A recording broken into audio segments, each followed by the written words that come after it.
Ha, mana bu yerga gazon sepdik mana. Keyin chekka yashikchalarga gullar sariq mayda ochiladi-yu.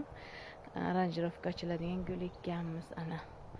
Balki brokoli ekkanmiz, mana brokoli ekib qo'yganmiz. O'tdi. Qulpinoylar ana so'b yotibdi, qulpinoylar. Endi sizlarga yana bir nimani ko'rsataman. Mana bu safar bu yoqqa kiraverishga ekdim. Nima bodringni, bu yoqqa bolgarskiy, bulturan bolgarskiy ekkanman, bu bilan bolgarskiy ekdim. O'zi adashib qoldim, bu yoqqa ekishim kerak edi. Mana bularni esa pomidor, mana pomidorlarni halimay so'b qoladi, mana gullar yotibdi. Mana charchamanglar, mana shu qilgan ishlarimiz, gruppalarga ham kirmasdan aqlli qiz bo'lib, mana shu ishlarni qilyotibdi. Hammaga sog'lik, salomatlik.